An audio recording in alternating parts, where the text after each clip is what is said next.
హుజురాబాద్ లో నిర్వహించిన బీఆర్ఎస్ కార్యకర్తల సమావేశంలో మాజీ మంత్రి హరీష్ రావు పాల్గొన్నారు. బీఆర్ఎస్ హయాంలో చాలా కార్యక్రమాల్ని హుజురాబాద్ నుంచే ప్రారంభించామని తెలిపారు. గతంలో దళిత బంధు పథకాన్ని హుజురాబాద్ నుంచే కేసీఆర్ ప్రారంభించినట్లు గుర్తు చేశారు. బీఆర్ఎస్ కార్యకర్తల కోసం ప్రతి నియోజకవర్గంలో శిక్షణ శిబిరాలు పెట్టుకుందామని తెలిపారు. ఇప్పటి నుంచి కాంగ్రెస్ ప్రభుత్వం మోసాలను ఎండగడతామని కార్యకర్తలకు హరీష్ రావు పిలుపునిచ్చారు.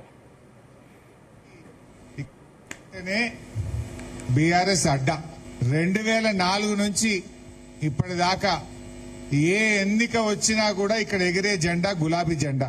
ఒక్క ఉప ఎన్నిక తప్ప అది మున్సిపాలిటీ ఎన్నికలైనా, సర్పంచ్ ఎన్నికలైనా, ఎమ్మెల్యే ఎన్నికలైనా ఎప్పుడైనా ఈడ అద్భుతమైన విజయాన్ని బీఆర్ఎస్ సాధించింది. దానికి ఇక్కడ ఉండే మా కార్యకర్తలు, ఇక్కడ ఉండేటువంటి నాయకుల యొక్క కృషి అని చెప్పి నేను చెప్పక తప్పదు. రైతు బంధును హుజురాబాద్ నుంచి స్టార్ట్ చేసింది. దళిత బంధు పథకాన్ని ఈ హుజురాబాద్ నుంచి కేసీఆర్ గారు ప్రారంభించింది. కేసీఆర్ గారికి కూడా హుజురాబాద్ అంటే ఎంతో ప్రేమ. గంటలు గంటలు రైలు ఆపితే ఢిల్లీకి రైలు బంద్ చేసిన ఘనత కూడా ఈ హుజురాబాద్ జమ్మికుంట కార్యకర్తలని చెప్పి గుర్తు చేస్తా ఉన్నా.